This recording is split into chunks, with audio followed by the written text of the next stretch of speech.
Hi, everybody. Hi, friends. Did I introduce myself?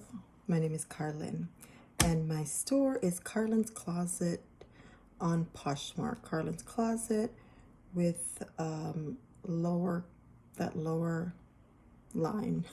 I always forget what it's called.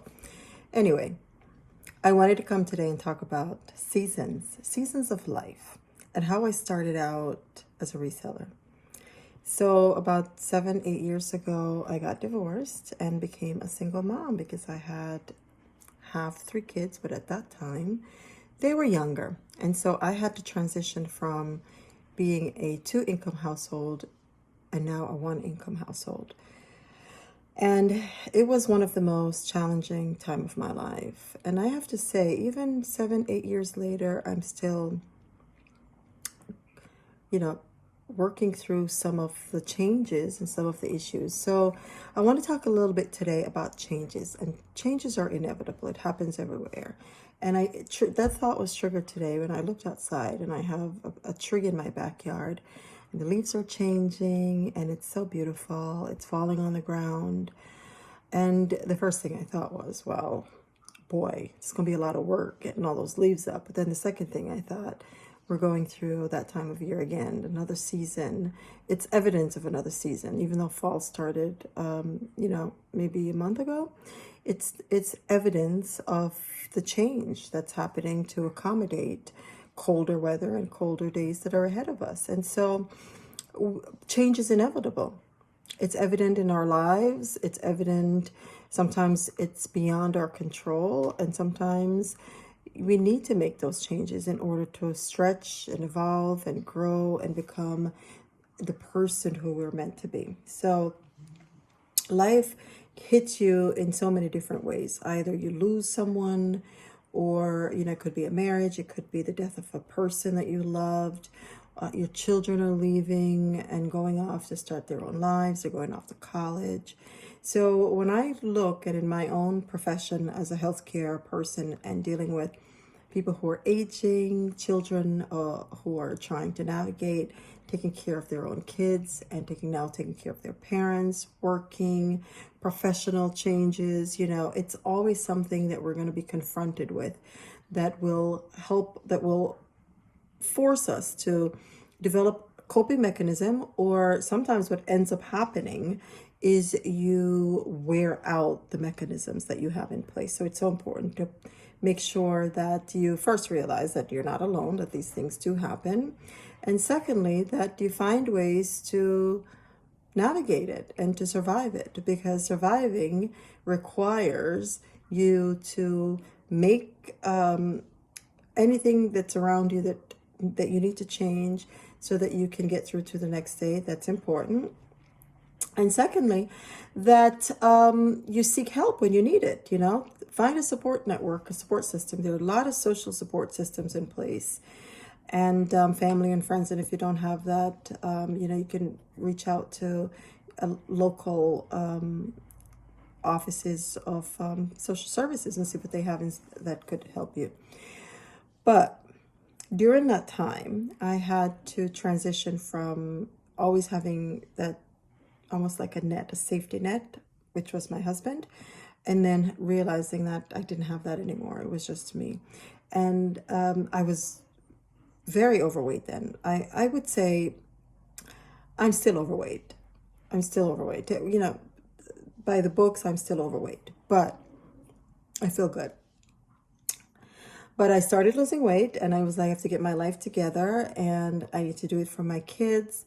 And I had clothes that I had, dropped weight that couldn't fit anymore. And so I was going to just get rid of them. And a friend of mine was like, why don't you sell them on Poshmark? And I was like, what's Poshmark? So I went looking. And of course, I had no clue that these types of services existed. And so I actually took a couple pictures of clothes hanging from the back of my bedroom door. And I sold my first pair of shoes that I sold was a pair of Skechers. And honestly, I didn't even clean the thing because I thought, oh, people are buying used products. They kind of expect it to be used and not in the excellent condition. Now, the shoes was in excellent condition in terms of the quality. It's been only worn a couple of times, but it had been sitting in my daughter's closet and had, gotten dust on it. And so I just put it in a box and shipped it. And the lady gave me like a 2-star. And she was like, you know, what does she call it? The condition and something. And I was like, oh my God, I need to consider all this stuff. So over time, I've gotten really good. I actually take great pride, and I love packing and shipping things to people. I just love it. I want when they open the box, I want them to feel and see something that even to surprise them. Some comments that I've gotten from eBay, you know, because eBay people, you know, I actually wasn't checking my eBay comments, but then I went and checked, and people were like, it actually looks better in person than it did online. Because, you know, pictures sometimes the color's off, it exaggerates flaws. I've had like a little spot on something, and when I take the picture, I'm like, my God, this looks awful. And sometimes I don't list things because I know when I look at it, it doesn't look that bad. But when I take a picture, it looks terrible. And I have a thing where things have to they have to look good. If not, I'm not going to, if I take a picture and I see stains, I just won't list it. Half the time I end up keeping it for myself. You know what I'm saying? So that's how this journey started. And it's been like about 3 years now. And I have to tell you, it's been wonderful. I love it. I love reselling. I love going out and finding things. I'm not one of those people that goes out looking for brands and things like that. If I see something that's high quality and it looks good and it's something that I would wear, I pick it up.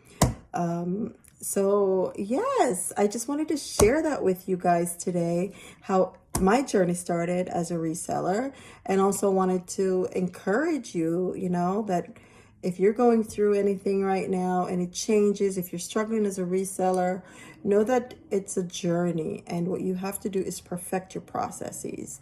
So make sure that you buy good stuff, make sure that you're listing them, not what you think it's worth, but what people will actually buy it for. So look at, you know, the history of what people are buying it for.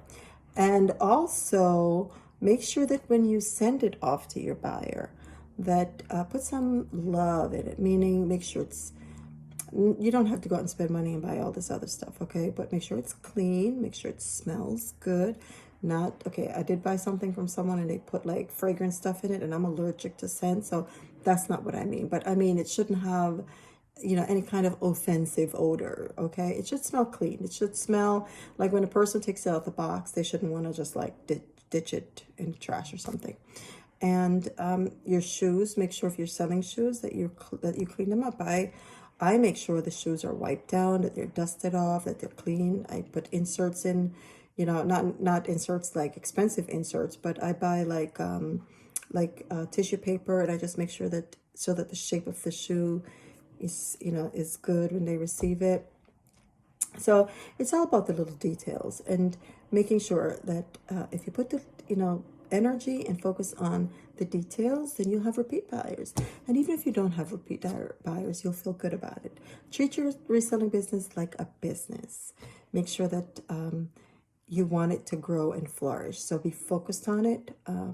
And, let's not insult our buyers by treating it like it's secondhand. No, let's treat it with the love and care that we want them to treat our business with. So anyway, again, my name is Carlin. It's Carlin's Closet _ on Poshmark, on eBay, on Mercari. And if you have any questions, over time, I'm hoping that I'll start to, do hauls, things that I find, show it off here. And that's it, you guys. I'll talk to you later, okay? Take care. Mwah.